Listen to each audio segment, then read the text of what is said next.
22nd. I'm Rim. I'm Sky. And this is Geeknights. Tonight, we talk about how to get into role-playing games. Twice. So, funny little fact about Resound, the program we use to record Geeknights. So, while you're recording, it gives you this nice little interface where you can click and add a cue, and it shows you, where in the episode you just clicked, so I can go back and edit stuff out. I can add an anchored cue, which gives me a cue based on time, so I could say this is the 5-minute mark. No matter what editing I do, it'll always be at the 5-minute mark. And it shows me the levels and how much I've recorded and how much I can record and how much memory it's taken up. It shows the DC offset. I can do a bunch of stuff. And right along the bottom here, there are 3 buttons. Record/resume, stop/pause, and redo/reset. Now, when I do the show, I normally click record, we do the show, click stop, and then I click OK, and it writes it out to the disk. I do point out that redo reset is directly next to stop pause. And a little while ago, after we had just talked for 26 minutes and change about the news today, I went to click on stop pause, and for some reason, I moved a little bit too far to the right, and I clicked on redo reset, and before I could even blink, the entire show was gone. And Rim could die in a fire. It totally sucked because we didn't. The last time we lost a show to I something could be done like with the show right now. I'd be go playing Pokemons right now. But no. I'm here talking and saying shit I already said. The last time this happened, I didn't feel so bad. We need a quantum recorder that can go back and get things I already said back from history. This is more case that we should just buy an SSR, because then we could always record to that simultaneous to the computer as the backup, no matter what happens. I've been saying this, and you still haven't bought one. Well, because we're splitting it 50-50. I'm not dropping $300 on an SSR. Well, go find one first, Mr. Genius. I found several. Which one?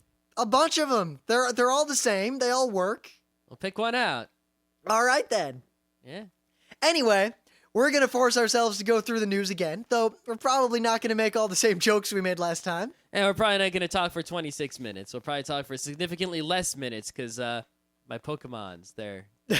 Luckily, much of what we lost was us talking about Puerto Rico, which we played over the weekend. Yes, and we just decided, hey, I don't think we ever did a Puerto Rico episode, so we're going to do one. Yep, so luckily, you won't have to hear that story twice. Nope, you won't. Okay. So what was the news?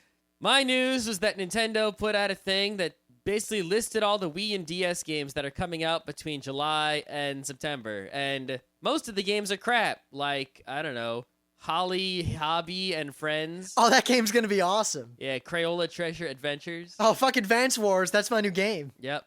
So, I'm gonna go over the games that pretty much are gonna be possibly worth playing. I'll tell you if they're gonna be definite buys or maybe buys. I will point out the joke we made last time, and I just want to bring this up. Yep. And it's been kind of my shtick lately, but I can't elegantly bring it back in now. The magic's gone. But pretty much any time I play any game on the Wii, I say it's the best game out for the Wii right now, which lately has been mostly Soul Calibur 2. I'll tell you that the Wii Everybody Votes channel is the best game for the Wii. Yeah, I don't know. Ice hockey is really up in the running for the best game on the Wii. That too. Because the thing is, there really aren't any good Wii games. No, not really. Not at all. There aren't going to be, apparently, many more until beyond September. There's only 2 games on this list for the Wii. I hate to say it. I would be better off if the Wii were doing less well, because if it were doing less well, Nintendo would be putting out more games to try to make it do better. Yep. Instead, it's still selling. It's still sold out practically everywhere. They're selling so many, they could never make a game again and still have made tons of money. Yep. So the first game we're talking about is Mario Strikers Charged, which is the sequel to Mario Strikers, and it's coming out for the Wii on July 30th. I'm looking forward to this. Yeah, I think we told this story in the pre. I'm not going to keep saying that we said things in the pre, because you know what? Everything we're about to say, we already said earlier today. But suffice to say, we fucked up when it came to Strikers. Yes, Mario Strikers is an excellent game. I played the store demo, and I loved it. But I didn't buy it because it was $50, and I thought that was too much to play for a soccer game. Never mind the fact that back then, we were actually bored and needed games. We were bored, and we needed a 2-player game badly. Here was a great one. We didn't buy it because we thought it was too much. We'd stand there in the store like, $50, I'd pay 40, but let's just wait until the price comes down. And the price never came down. It never came down. Ever. So, as a result, we bought Mario Strikers for the same GameCube amount. We for could like have $50. We eventually broke down, and all that did was we played Mario Strikers, but we got less fun out of it because we bought it weeks later, and we basically paid the same amount of money in order to have like a couple months less playtime with the game. I mean, we could play it now. Maybe we should, but it's, I don't know. Suffice to say, it's a great game, and while we played it and enjoyed it, we missed out on the golden age of it. Yep, and in July 30th, it's going to be replaced by the Wii sequel. I'm kind of looking forward to that. Yeah, very much so. I think it's going to have internet play, so beware. Oh, that would be hot. All right, the next game, August 20th, Metroid Prime 3. I'm all about it. I'm kind of indifferent, but Because Rim's a heathen who doesn't like Metroid. I don't terribly enjoy Metroid games, no. Because you suck. That's all there is to it. So, what'd you think of Metroid Hunters? Metroid Hunters is probably the only bad Metroid game. The only bad Metroid game. Yeah, can you think of any others? See, I could be funny and say, yeah, Metroid, but It's I not gonna can't work. because while I didn't... I mean, the one complaint you can have about Metroid Prime 2 is that it was basically the same thing as Metroid Prime 1, only with a different map, and they had like all the same bad guys, but they changed the colors on them. But you know what? It was still more Metroid Prime 1, and Metroid Prime 1 was great, and Metroid Prime 2 was just more of the same, so it was still good. It wasn't bad. I think my problem was more with the Metroid Prime games that I played FPSs a lot before I got to college, and I played FPSs pretty much every single day constantly up until Metroid Prime came out. So Metroid Prime was the first game, it's not a first-person shooter, really, but it is a game that takes place in the first person. And it was the first first-person game I had played since GoldenEye where I wasn't using a mouse and a keyboard. And while I know that it's not that kind of Twitch game, the fact that I didn't have the level of control I was so used to just really bothered me and distracted me so much that I couldn't get myself to enjoy the game.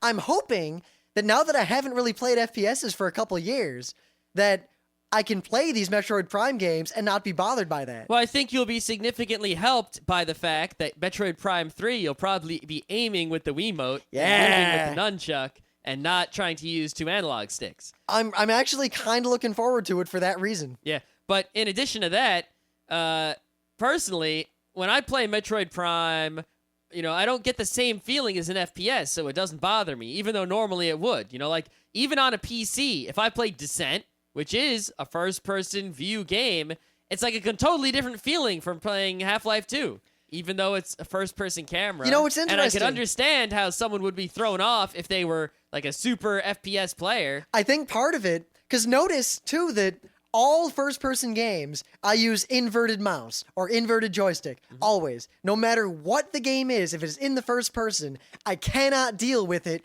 unless it is inverted. And I think part of the problem for me is just that I probably played 10 times more FPSs than you.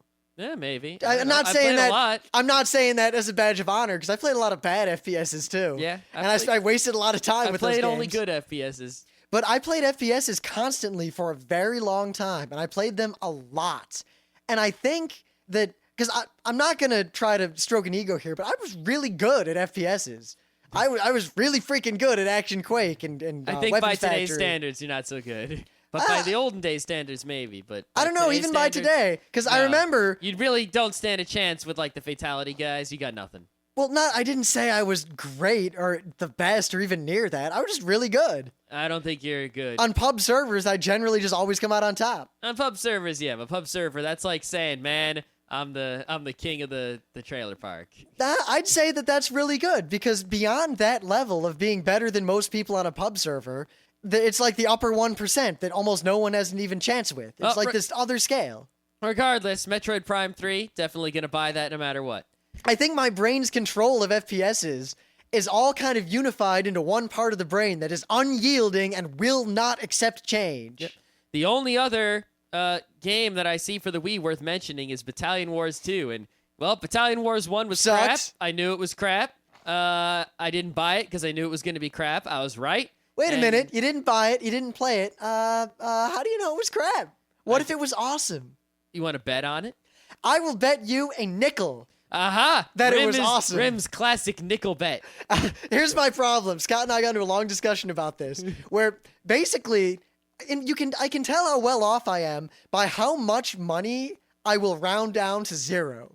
And currently, I will round a nickel down to zero. A nickel isn't money. If I see a nickel, I don't bother to pick it up. If I drop a nickel, I don't care. I will give someone a nickel and not feel that I have lost anything. So I'll pretty much bet a nickel on anything. In other words, Rim is not too confident that Battalion Wars is a good game.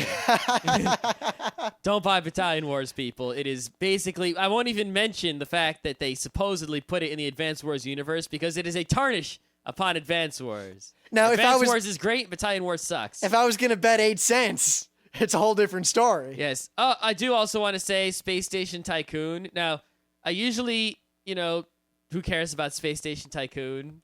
But I've actually been kind of in the mood for one of those tycoon sim type of games lately. Actually, I really kind of want to play some railroad sim games. And, really, I want to play Railroad Tycoon, the board game, but it's a pain to get it going, and we need a bunch of people. Yeah, so, I don't know, maybe the Sid Meier's Railroads came out. Maybe when your PC's working, you can go get that. I probably will. You realize I'm probably going to buy like 40 games for my PC within a week of getting it working? Well, you can get them all on Steam.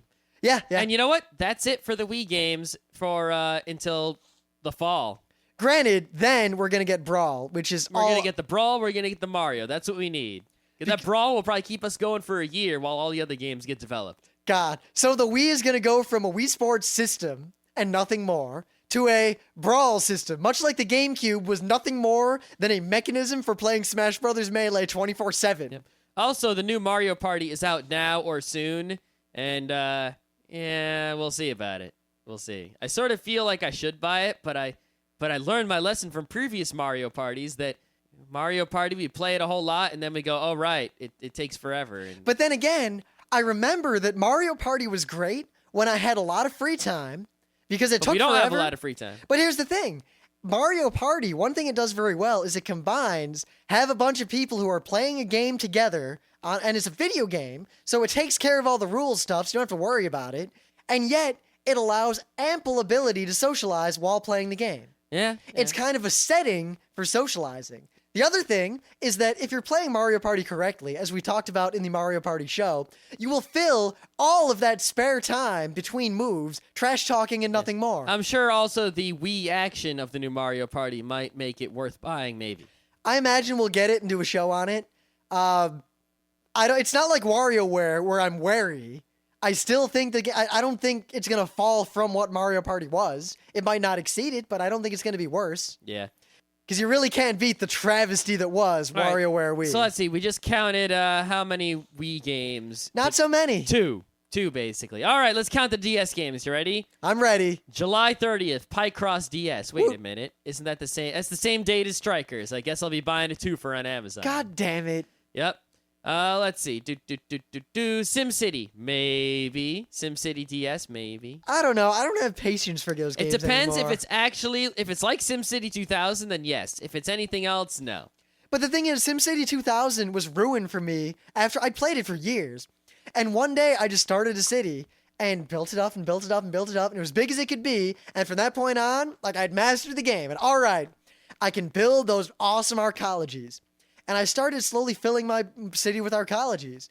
And then I realized that it wasn't a game anymore. It just wasn't fun. And I never played SimCity again. Yeah. I also got tired of SimCity, but lately I'm feeling like I want to play it. I don't know. I want to play some other kind of simulation game. Maybe, I don't know, something like a SimAnt, even though SimAnt was pretty piss poor. I kind of like SimAnt. I love Except for the SimAnt. fact that once you got one place going, all you did was look at the map of the backyard and every few minutes breed to a new square. Oh, no. I loved Until you SimAnt. won. But at the same time, I don't think SimAnt was a good game. No.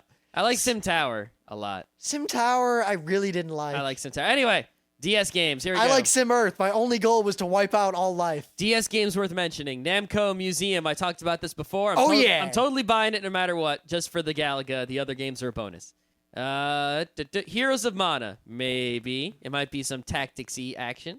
Worms. Now, there is a Worms for the DS. It kind of sucks, though. The problem is Worms for the DS could potentially be an awesome game of all time. Super awesomeness. Well, they're going to put out Worms Open Warfare 2 for the DS. Maybe they'll correct the mistakes of the first Worms for the DS. I hope they do. If they don't, I'd rather them just put out Scorched Earth or Gunbound. Yeah, without modifying it at all in any way. Yeah, because Scorched Earth, I mean, Worms games are great. The Worms games that have been released on Nintendo systems have been worse than Scorch, the first good game like that. Yeah, I don't get it, man. It's not hard. They've made awesome Worms games in the past. Awesome Worms games exist. Don't modify them. Just put the same game on every platform. Yeah, the worm that everyone likes, just take that game and just port it. You don't need to update it. You don't need to change it. It's fine. Everyone loves it. Just make it multiplayer and put it on all the consoles. I mean, there's that 3D Worms on the GameCube that was... okay. It was okay. But it doesn't need to be 3D. I want 2D Worms. The 3D was kind of cool. I think it suffered from the fact that the controls to make a 3D game like that work on a console with a controller like that just make it not fun. Yep, basically. All right, next game, Luminous Arc. This is coming from Atlas. It looks another one of those tactics-y kind of games. And, you know, I've never been a big fan of the tactics-y games, like the Final Fantasy Tactics. I never even played any Final Fantasy Tactics, ever. But I played the second Fire Emblem, and I kind of liked it, the Game Boy Advance one, number 2. And the only reason I stopped playing is because I stopped playing it for like a week, and then I forgot the plot and what was going on and everything. And in order for me to get back into the game, I felt like I had to start over from the beginning, which I didn't want to do. And starting from where I was, I forgot what I was doing.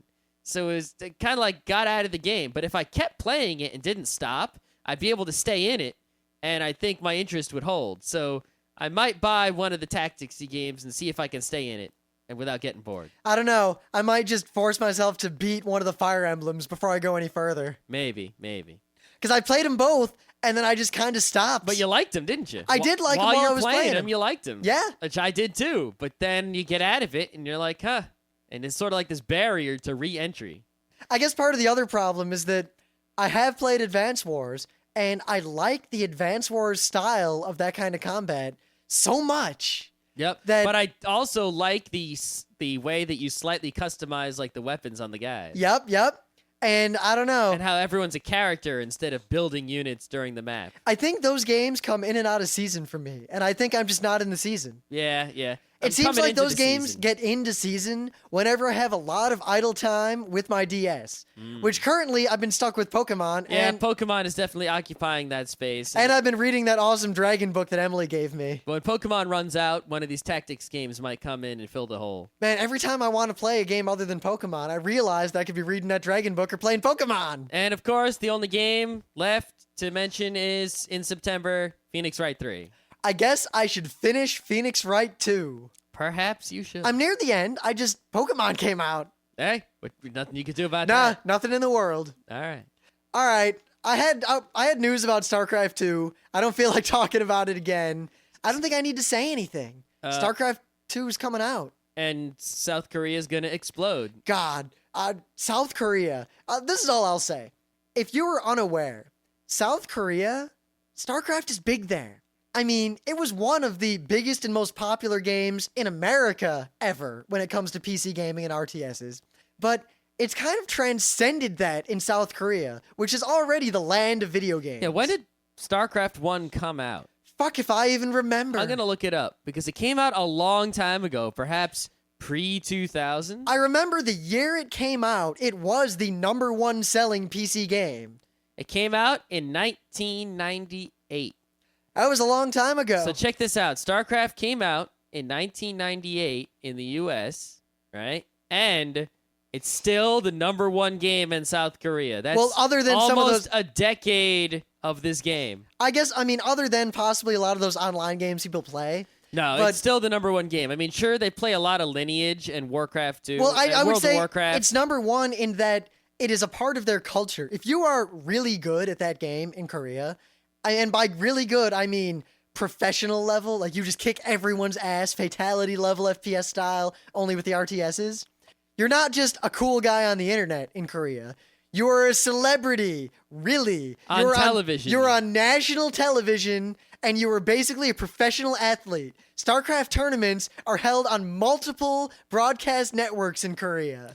Yeah, check this out. StarCraft 2 was officially announced May 19th at Blizzard's Worldwide Invitational in Seoul, South Korea. Yeah, I mean, we have the Super Bowl and those sorts of things here. They have StarCraft tournaments there. South Korea... Invitational. Like, you can't just walk up and enter this video game tournament. You have South to be Korea invited. is, for many people in the United States, possibly their idea of utopia. I don't know. It's just so crazy to think that there is a game development company named Blizzard. Just a bunch of guys who make video games. That's all they do. And somehow, they've got an entire country by the balls. By the balls. Imagine this explaining that world situation to someone from the year 1998 when StarCraft came out. Just tell them, see this game that just came out? This game is going to hold an entire country hostage. There are going to be 3 television stations in the year 2007 dedicated to this game in South Korea. Now, it'd just be unbelievable. It'd be like, what? You're crazy. What I really wonder is, I mean, Japan had enough problems every time a new Dragon Quest game came out on a school day so or a much work trouble day. that they made a law that you can't release video games on certain days because kids won't go to school. They'll Wasn't go it? get the game. Wasn't it just Dragon Quest games? I don't know, but it's definitely because of Dragon Quest. That's the rumor, actually. I should look that up on Yeah, Snopes. That might be just a big story that might has been be- perpetuating the internet for years. It might be an apocryphal tale. It might be. Regardless, it is not above to say that mass chaos did ensue when Dragon Quest games were released in Japan. That is true. I think the only solution Korea has is to, one, tax every single citizen of South Korea for the price of StarCraft 2. And then, on the day of launch, just airlift boxes into every major city by the millions. And if you want that tax money back, you have to prove before a government body that you do not have any interest in StarCraft and do not wish to play it. I guess that could work. But even then... I think it might just be better if Blizzard just sold the entire game lock, stock, and barrel to the South Korean government in one giant lump sum payment. Or they could sell it to the North Korean government, and then they wouldn't need missiles anymore. Oh, man. Wow, think about that. That might actually work. If Blizzard sold StarCraft 2 to North Korea could say, all right, South Korea, you can either become part of North Korea and get StarCraft 2, or you can just stay your South Korea. And you know what? If they put it to a vote, I wouldn't have too much confidence. No, me either. That's pretty scary, right? It's kind of like, didn't Michael Moore go around somewhere saying, hey, if we gave you $1,000, would you vote to turn over the citizenship of your state to wherever? And most people said yes. Yeah, sure. StarCraft is worth a lot more than $1,000 to a lot of people in Korea. It sure is.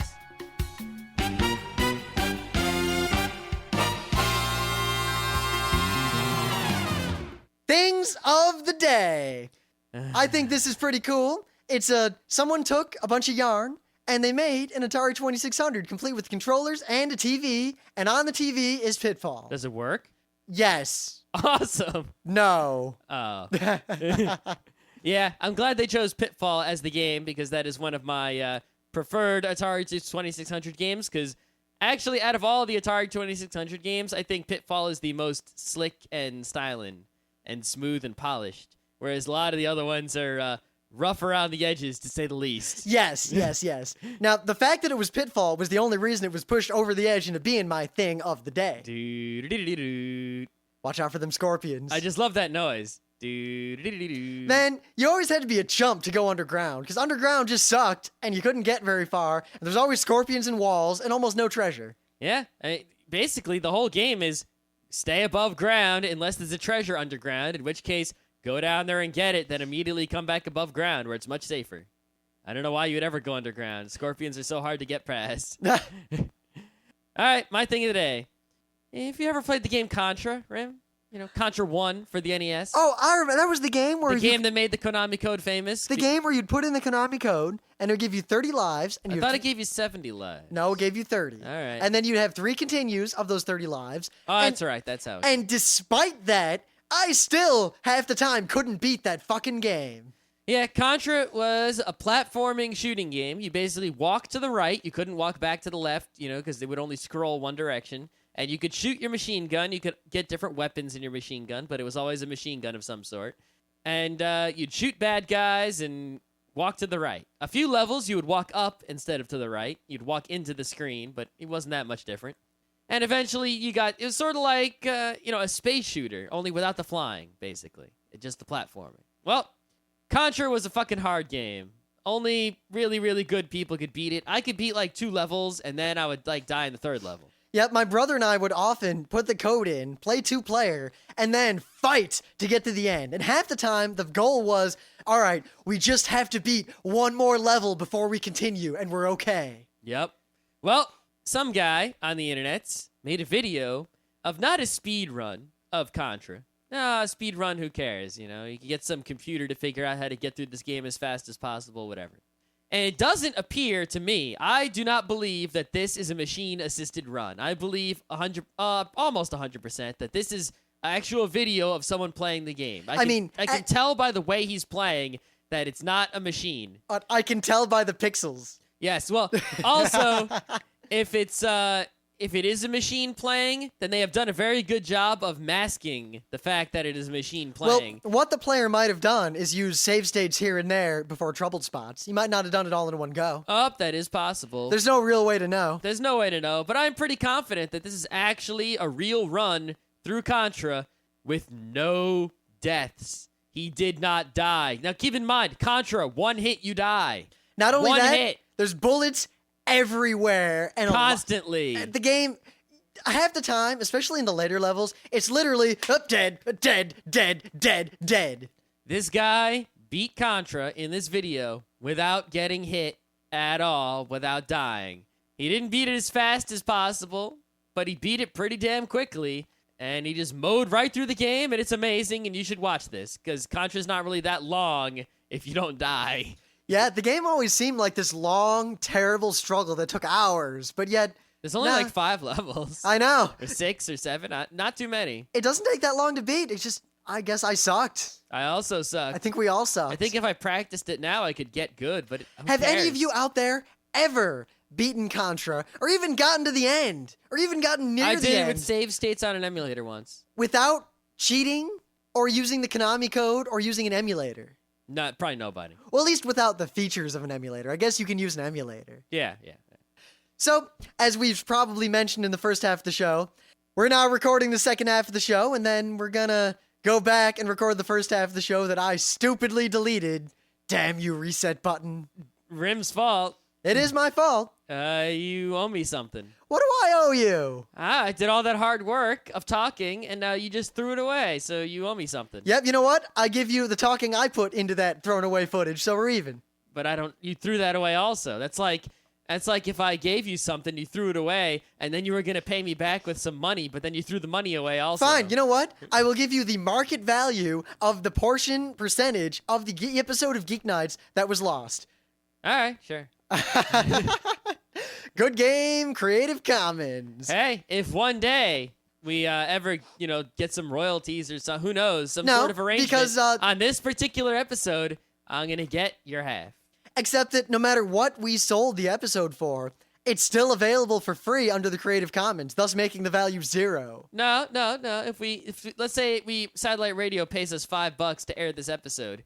Normally I would get $2.50 and you'd get $2.50, but for this episode and this episode alone, I get $5. No, it wouldn't be $5 because we have to prorate it based on the percentage of the show actually lost.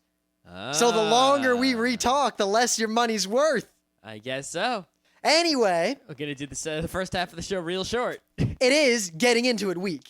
And yesterday we talked about getting into Linux. Tonight we were gonna talk about getting into German board games, but that's kind of easy. Yeah, play Settlers of Catan, then play other games. Puerto Rico's a good one too. Plus, we actually kind of talk about that a lot just as a side. So. It's also something that's talked about a great deal on the internet. But something that's not talked about a great deal on the internet is how to get into role-playing games. Yeah, I mean, the only place I've seen talk about how to get into role-playing games is the Dragon's Landing podcast. And they talk about it here and there. And most of their advice is okay. Well, some of their advice kind of normal. I'll just admit, I wasn't a big fan of their show. I stopped listening to the show. I'll admit right now. Nah. Okay, so... There don't seem to be too many good D&D podcasts out there in general. No, I mean, some of them tried to, do the thing where they record their own campaign, but I don't see why anyone would listen to that. But it'd be pretty nerdy. I guess you could do it with the proper cast of Burning Wheel, but regardless, real briefly, the purpose of this week is we have two audiences in mind. Audience number one, we are talking to people who are interested for whatever reason in geekeries that they are not currently involved in. And it's kind of like if you're, there's a lot of geeks out there, they're just anime geeks. And it's always kind of weird when I go to an anime convention and people there like don't know about computers. And I'm like, are you a geek or not? It's like, because I'm used to hanging around with a group of geeks that are pan geeks, Renaissance geeks. We know computers, we know anime, we know video games, we know everything. So we run into these people that just like anime. They don't know video games. They don't know freaking board games. They don't know role playing. They don't know computers. They just know anime. Yep. So if you're the type of geek who only knows video games, you just play Guitar Hero 2 all day and night, you don't know anything else. That's a pretty good life. It's a good life. Or you're a computer nerd, you don't know anything else. We're gonna help you out. We're gonna teach you how to get the role playing groove on, and maybe spread out your geekisms to other areas. Now, audience number two, and this is very important. We are also targeting this at people who are into something and want to get other people into said thing. Yeah, like let's say you're role playing, but your friends, they don't like the role playing. They're always go, what's with your role playing? We don't want to do that. Like I know a lot of people, they want to play the German board games, but their friends won't do it. And they can't get their friends to do it. Even if they have friends, they can't get them to play the German board games. It's like a struggle. Well, we're going to help you because you can just make those friends listen to this episode, and then they will hopefully get into role-playing. Or in the very least, use the techniques that we're presenting here, because a lot of the ways people try to get their friends into things tend to be very counterproductive. Yeah, it's like, I want to get someone into Linux, so I'll just be like, go straight to here. You got to do Linux from scratch. No, it doesn't work. People. Or you want to get someone into anime, so you show them all your favorite anime, including the really obscure, weird crap that you like because you've been watching anime for the last decade. You've never seen anime before. Nope. Well, I think you might like it. Here, watch my favorite show, Genshi Ken. Yeah. Guess what, people? If you show someone Genshi Ken who's never seen anime before, they're never going to watch anime ever again. That's just how it's going to be, I guarantee. Unless they're a weirdo. So I guess, what is a role-playing game? Because a lot of people have a lot of different definitions, though I think most people, what they think of when they hear role-playing games that aren't video games is Dungeons & Dragons, D&D. That is what most people think of, and a lot of people think that that's the only role-playing. Well, tabletop role-playing. We're not talking about LARPing here. Nope, totally different. Yes. Tabletop role-playing is basically, in my definition, is you get a bunch of friends together, and you tell a story. But you don't just tell a story like in the old storytelling days. You tell a story using a particular structure. What you do is you have one person who is sort of like the chief story guiding guy or girl. And they sort of hold everything together. The setting, the events, and all sorts of random, lesser important characters. And each other person telling the story controls one character, one of the main characters in the story. And all they can do to tell the story is say what their one character, who is a main character, does. So all the actions and happenings and speakings and dialogue of the main characters are each controlled by one real person, and everything else is typically controlled by one more person. So it's collaborative storytelling, pretty much straight up. But because, you could do this without any rules. You could get a bunch of friends together. This used to be a pastime in high school and middle school a lot around the campfire.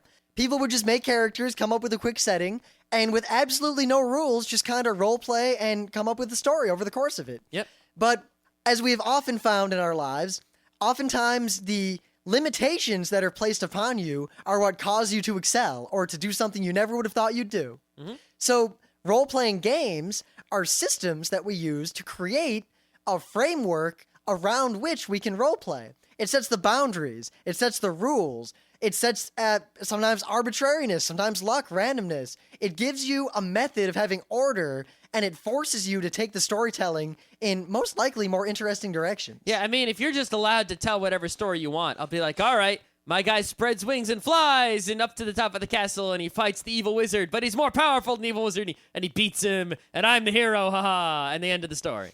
Now, it's not so interesting. It might be easy to say that, oh, well, if you have discipline, then that won't be a problem. And role-playing systems and games are just for people who lack discipline. And that is really not true, because the systems themselves I think, serve in most cases. Well, maybe not most cases. In a few special cases to enhance the role playing. And I think that, like we said, the limitations and the rules actually end up bringing about a better story. Yep. Plus, think about it. Telling whatever story you want is not so fun.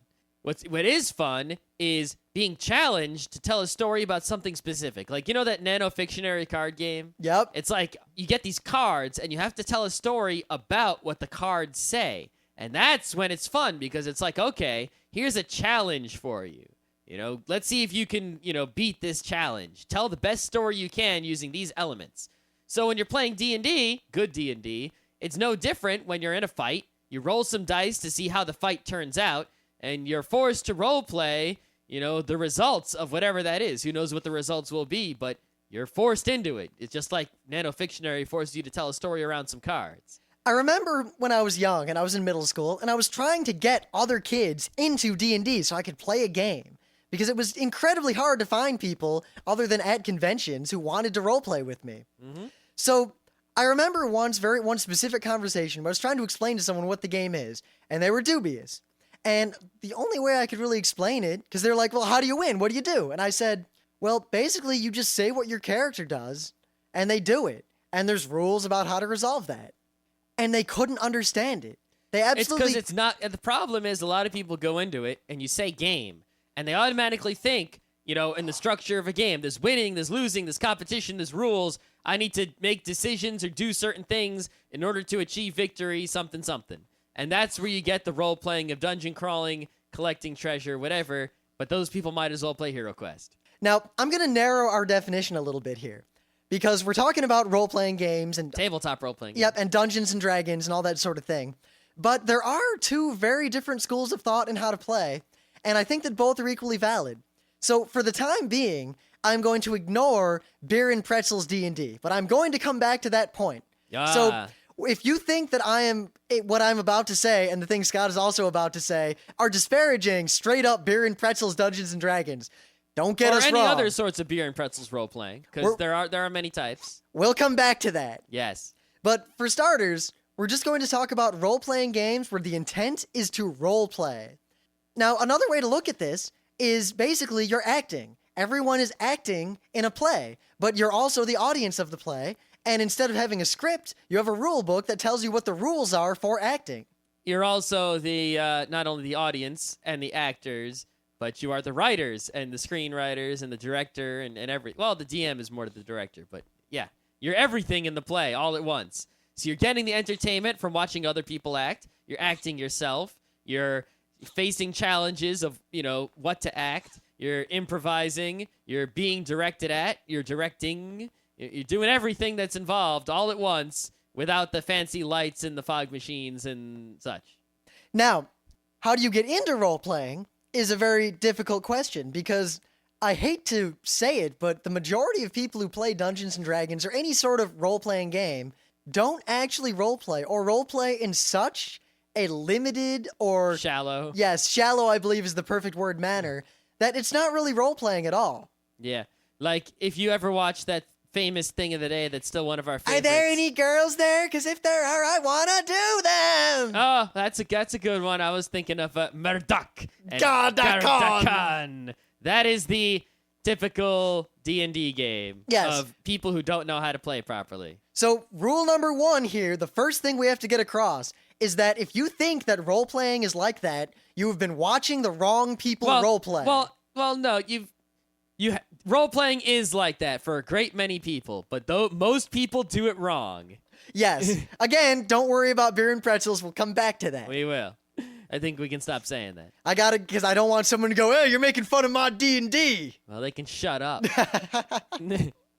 But so many people who I've tried to get interested in Dungeons and Dragons throughout my life, for any role-playing game, always come back with, but I played it once in high school, and it was totally lame, and it was a bunch of nerds sitting around a table fighting like goblins in a square dungeon, and rolling to see how many maidens they had sex with afterward, and they were creepy, and they hit on me if it was a girl, and it was just garbage. And anytime we tried to do anything, the DM would just make sure it didn't work, and we spent more time rolling dice, and no one was ever in character. No one even had a character. They were just fighter, barbarian, They're right. thief. That is garbage, and that's not good D&D, and sadly, that is the majority of D&D. Yep, that has become the stereotype of D&D. So how do you get into the good role-playing? Well, step one, if you've never role-played before, you pretty much can't do it on your own. If you get a bunch You can. It's called writing a novel. Yes, well, I mean, even if you find some other people who have never role-played before, let's say you get 5 people and none of you have ever role-played, it's not going to be easy. You need to find someone somewhere who has done this before properly in the good way to help you out. Now, for any of you who are lucky, we're going to give you the easy way out. If you ever see a gaming convention where a man by the name of Luke Crane is going to be there running an event, I would go there suggest and talk to him. Just go and talk to him, and he will convince you, whether you want to or not, to join one of his games. And at the end of it, you will know exactly what role-playing is.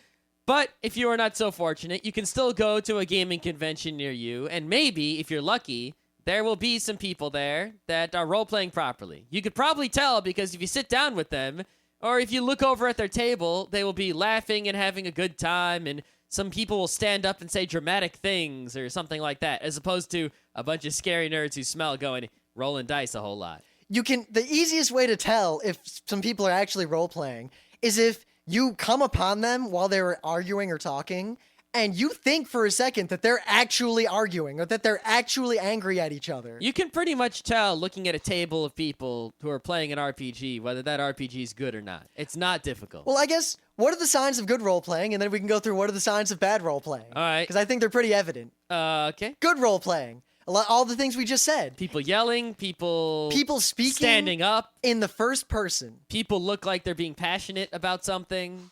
Not so many dice being rolled. If when dice are rolled, people stop and pay attention. Yeah.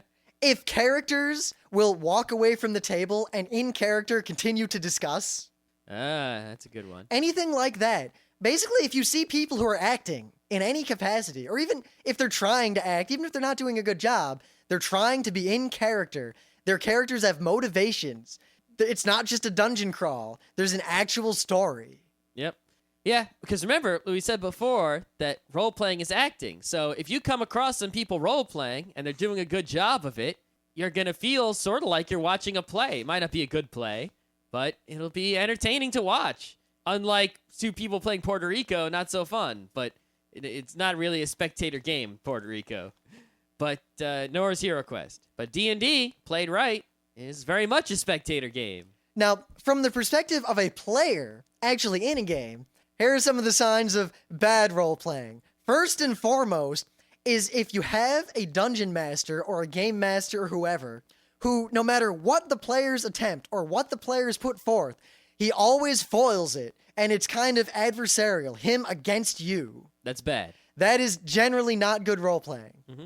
So yeah, if you have a dungeon master who, no matter what you do, they may not foil you, but they don't let you go off the road. You know, it's like, let's say you're in a town and you say, well, I want to do this because that's what your character would want to do. And the dungeon master is like, I don't know, a large tree blocks your path. Or, oh, the guards don't let you go that way. Or you go there and the store is closed. Go to where the story that I wrote is. That's not good. That's called railroading, and that is bad. If you're playing, and the only setting that seems to exist is the town outside of the dungeon comprised of 10-foot by 10-foot squares, or the dungeon comprised of 10-foot by 10-foot squares, full of monsters inexplicably. Yeah, that's also bad. If you spend more time rolling dice than talking. That's pretty much what it comes down to. Yes, or if you spend most of your time in combat, regardless of whether or not you're rolling dice. If in combat, no one speaks in character, everyone just talks tactics. I mean, if you're sitting around a table and, oh, well, you cast blah, blah, blah, and then I'll circle back 10 feet and do this, and you do this, and we'll do this. Oh, we gotta heal him. Oh, fireball the lich, blah, blah, blah. And no one says anything in character. You're just playing World of Warcraft in person. You're not actually role-playing. Yeah, a lot of people do that, though, and I don't know why they use D&D to do that, but you could. There are a lot better systems to do that sort of thing. Well, I'll admit, that happened to our group quite a bit, and we realized it, and we forced ourselves to stop and get back in character. Yeah. It was so weird, though. It's because, like, we played D&D to be combat, which we kind of expected and did, but Like I would just when it happened, I just kind of sat there bored because it took a whole lot of time and blah. Yep. And I didn't like it. See, but here's we here's kept another doing it. very subtle hint if you're playing a game. If combat should be dramatic, if there's a fight, if there's a conflict in a role-playing game, it should matter. You should care.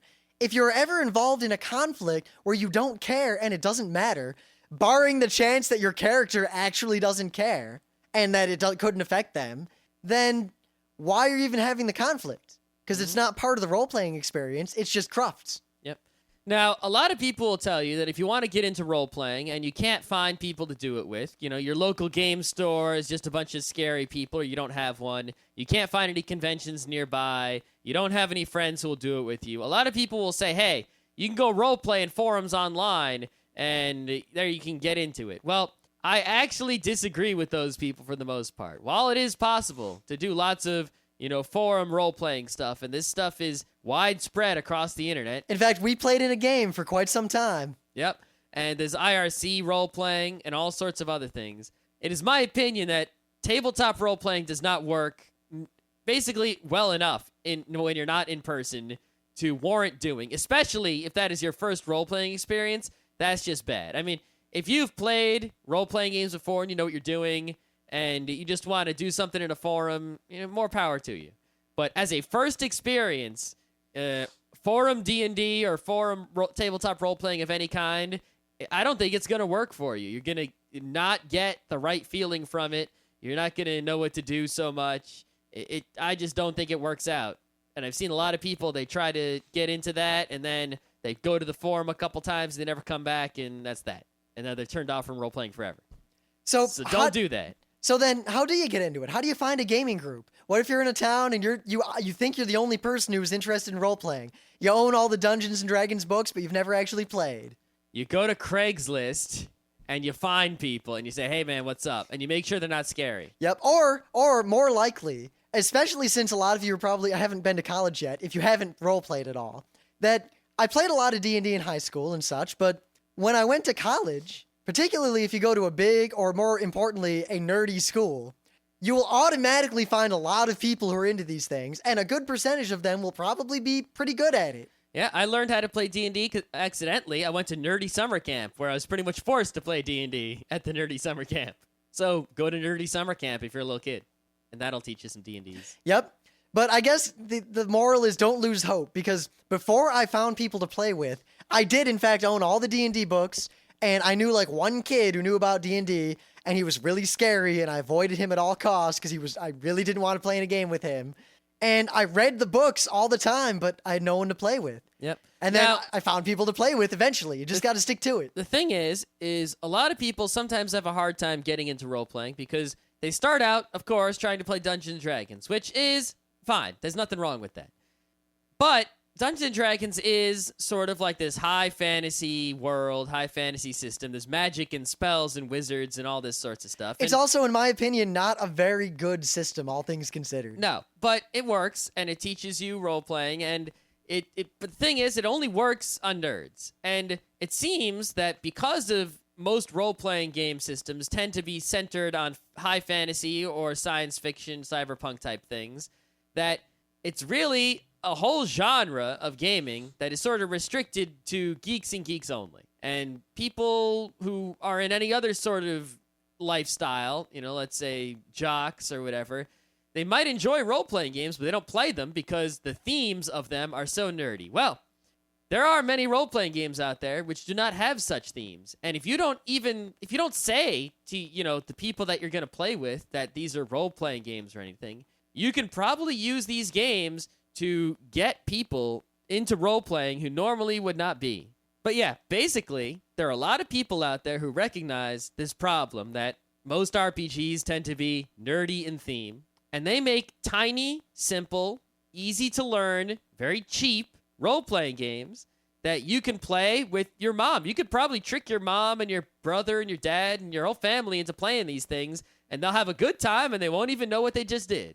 Yep. In fact, the Wii's already done that with video gaming. Yep. Now, one of these, I think, is pretty good. You got Inspectors. That's a pretty good one. Yep. We've been playing Inspectors not often, but more than once lately. Yep. And we're already thinking about how to modify it slightly to play a much more serious game with it than it was probably intended for. Yep. Inspectors is basically like Ghostbusters, the RPG. So if people like Ghostbusters or whatever, then they'll probably like to play Inspectors. Don't even tell them D&D. Don't say role-playing. Just say, just say, hey, let's play this Inspectors game I got. Get some 6-sided dice and print out some pieces of paper and give everyone a copy of the book, and you could probably get it going on. Another good one is Primetime Adventures, which is all about like TV type stuff. If people like TV, you can get them to play Primetime Adventures. And I'm not sure, but besides us, I get the feeling a lot of people like TV. What do you think? Possibly. So yeah, there are lots of independent RPGs out in the internets that you can find to get into if you're having a hard time finding nerds to play the classics. So just don't be put off by your possible image of what role-playing is, and don't think that all role-playing is nerds sitting around a table playing Dungeons and Dragons. Because that's so far from the truth. Yes. Now, while we said a lot of that kind of role-playing is crap, playing without story, playing without characters, just going through a dungeon crawl, because a lot of people do that really poorly. There is this other kind, or this other style of role-playing that's pretty much 180 degrees around. It's generally referred to as Beer and Pretzels D&D, or Beer and Pretzels role-playing. Yes, as in, not serious. We don't care about the story we're making. Let's just take this and have fun. Woo! As in, I got a flagon of beer, I got a bag of pretzels, and I'm gonna kill some orcs with my sword. Awesome. Yeah, basically, this is nerd fun that is not so deep, intellectual, interesting. Yeah, but like it's still fun. I mean, I'm not going to deny that late at night at a convention, nothing's more fun than sitting around with a bunch of geeks playing some sort of high and mighty hack and slash. Yeah, it basically, you play D&D, and good D&D, generally, you never get to the point where everyone's wicked powerful and slaying a bunch of monsters and all sorts of stuff. It's always like, we're like level 4, maybe, and we don't have too many spells, and everything sucks, and you don't get into that sort of fun.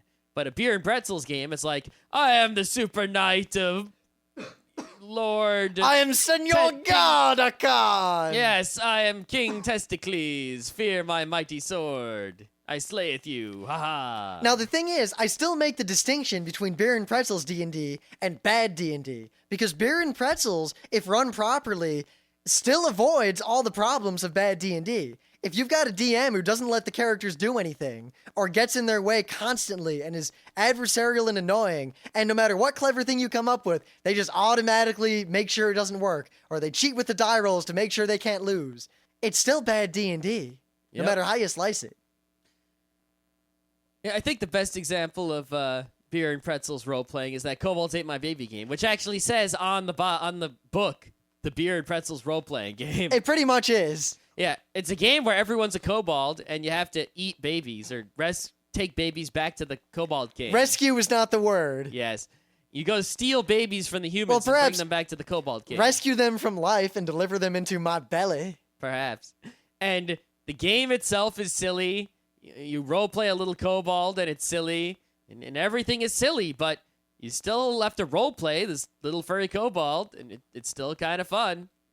And it's not as shallow as it first appears. I mean, you could play it in a shallow, bad manner, where it's just a game of walk around the map, collect the kobolds, collect the babies. Yeah. But that's it. Basically, the game is written so well that if you actually try to play it, you're going to end up role-playing this little kobold.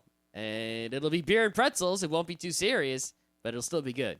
So, in sum, 1, not all role-playing is bad Dungeons & Dragons role-playing. 2, not all role-playing is Dungeons & Dragons. Yep. 3, not all role-playing is solely the realm of geeks and or nerds. Mm-hmm.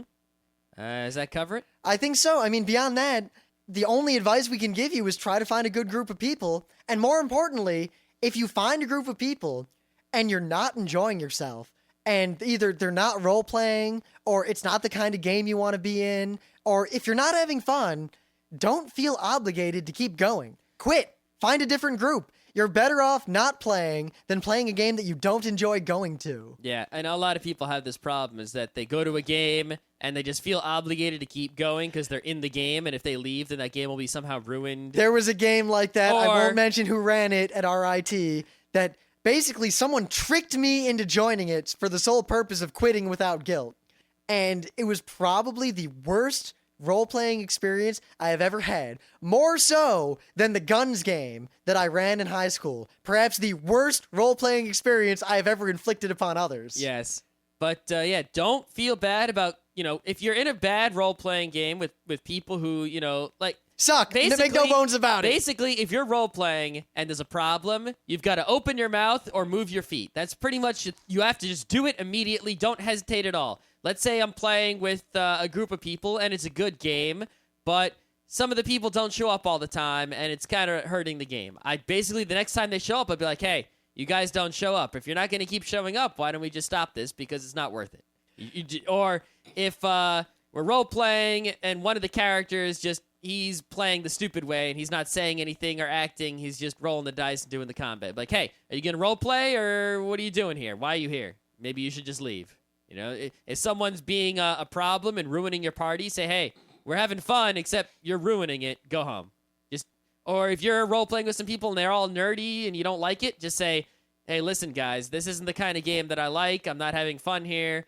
We can either change it in this way, or I'm just going to have to leave and find something else to do because this isn't fun for me. I guess the real answer is if you haven't gone to college yet, go to college, and you'll meet a bunch of people who roleplay, and you'll probably find some good games. And also, do not hesitate to use local geeky shops and the internet to find people in your area. There are probably a lot more people nearby willing to roleplay than you think. And even if you can only get together once a month or 6 times a year, that's not too bad because you generally roleplay for hours on end. And you'll still remember as long as the DM writes down what happened and gives a little recap. I mean, our current game, we only play once a month. And even that is being interrupted by things going on in our lives.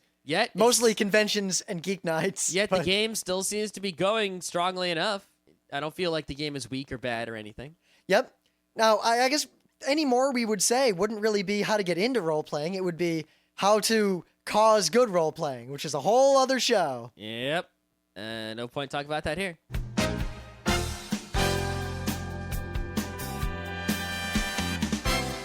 This has been Geek Nights with Rim and Scott. Special thanks to DJ Pretzel for the opening music. Be sure to visit our website at www.frontrowcrew.com, where you'll find show notes, links, our awesome forum, a link to our Frapper map, and links to all the RSS feeds. We say feeds plural because Geek Nights airs 4 nights a week, covering 4 different brands of geekery. Mondays are science and technology. Tuesdays, we have video games, board games, and RPGs. Wednesdays are anime, manga, comic nights. And Thursdays are the catch-alls for various rants and tomfoolery. You can send us feedback by email to geeknights@frontrowcrew.com. Or you can send audio feedback via Odeo.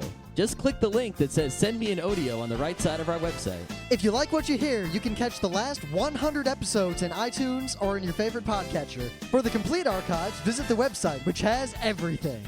Geeknights is distributed under a Creative Commons Attribution Non-Commercial Share-alike 2.5 license. This means you can do whatever you want with it as long as you give us credit, don't make money, and share it in kind. Geeknights is recorded live with no studio and no audience. But unlike those other late shows, it's actually recorded at night.